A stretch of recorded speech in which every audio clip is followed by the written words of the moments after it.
ये सब चुनावी उद्घाटन है।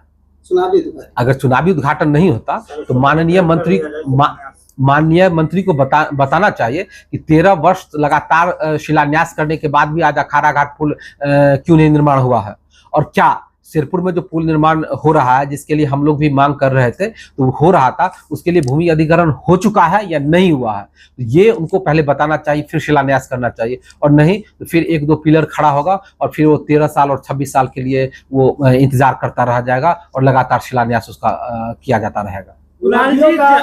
जनता का ये भी कहना है कि आज 4 शिलान्यास हो रहा है, तो आप एक को छोड़ के 4 को क्यों नहीं देखते हैं? कौन, मैं? हाँ। मैं तो ये देख रहा हूँ कि जब माननीय शिलान्यास कर रहे हैं, ठीक इसी समय सरायरंजन में पानी के लिए लोग सड़क जाम कर रहे हैं और पानी चिल्ला रहा है।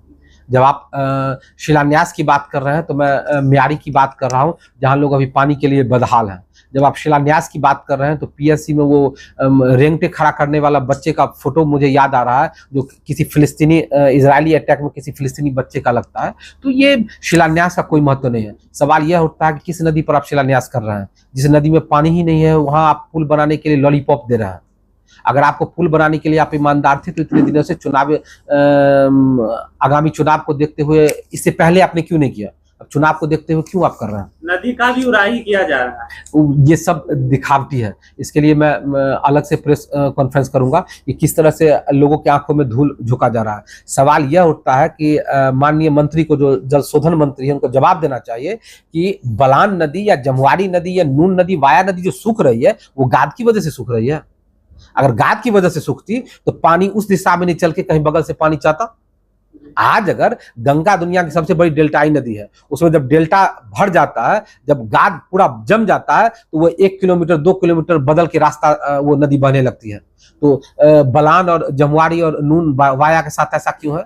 ये गाद सफाई, लोगों की आंखों में धूल झोंकना और चुनावी खर्च उगाही करने का एक तरीका है। आप जाकर उत्स में देख लीजिए, बलान नदी के उत्स में, जमुआरी के उत्स में और नून के उत्स में और वाया के उत्स में वहां पानी है। जब वही पानी नहीं है तो यहाँ गाद निकाल के आपको क्या होगा?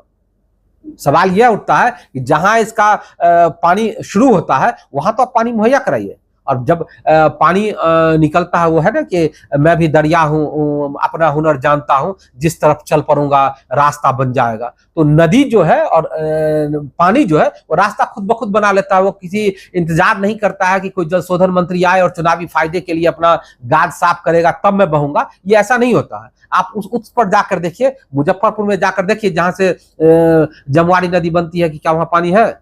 जब वही पानी नहीं है तो यहाँ गाद निकाल के आप क्या कीजिएगा? आप अभी मानसूनी बारिश आएगा, वो पानी स्टॉक हो जाएगा, आप ताली पिटवाएंगे कि भाई वो नदी में पानी आ गया। लेकिन आपको ये जवाब देना होगा। मैं बार बार कहता हूं, कल जब सरायरंजन में पानी का इतिहास लिखा जाएगा तो माननीय विजय कुमार चौधरी और माननीय नीतीश कुमार दोनों सबसे बड़े खलनायक के तौर पर याद करेंगे। आप याद कर लीजिएगा, मैं रहूं न रहूं, आप रहें न रहें, ये वीडियो रहेगा और आने वाली पीढ़ी होगी, उस समय याद किया जाएगा कि किस तरह इन दोनों व्यक्ति के विदाउट विजन, बिना विजन के विकास का जो ढोल पीट रहे हैं, उसकी वजह से लोग रेगिस्तानी जीवन जीने के लिए बाधित होंगे। तो आप जो है सरायरंजन को रेगिस्तान का भूमिका दे रहे हैं। है इसमें कहने की क्या बात है? 233 फीट, 307 फीट, 308 फीट पानी का लेयर चला गया है। ये गंगा का तलहटी क्षेत्र है और यहाँ इस तरह से पानी जाना। अभी आप यहाँ है फरसा चौक पर, अभी जाम हो रहा था। माननीय मंत्री ने 48 घंटे का समय लिया कि 48 घंटे में पानी की व्यवस्था करवा देते हैं। तो पानी की समस्या कहाँ नहीं है? जिनका अपना मोटर है, समर्सेबल है, वो भी पानी देने से इनकार कर रहा है, वो भी सूख रहा है, वाटर लेवल इतने तेजी से डाउन हो रहा है। तो इसमें कहने की क्या बात? क्या नदी की दरिया प्राकृतिक कारण से या राजनीतिक साजिश के कारण बंद हो चुकी है? प्राकृतिक कारण क्या हो सकता है? क्या प्राकृतिक कारण हो सकता है? अभी जल संसाधन विभाग का काम चल रहा है, एक साइड पर 100 पेड़ को काटा जा रहा है। अब कल उसकी वजह से अगर भूस्खलन होगा या पानी की समस्या होगी या बारिश नहीं होगा तो आप उसको प्राकृतिक कारण नहीं कह सकते हैं। आप उसको कह सकते हैं कि एक धूर्त और मूर्ख मंत्री की बेवकूफी की वजह से इस तरह की घटनाएं होती है।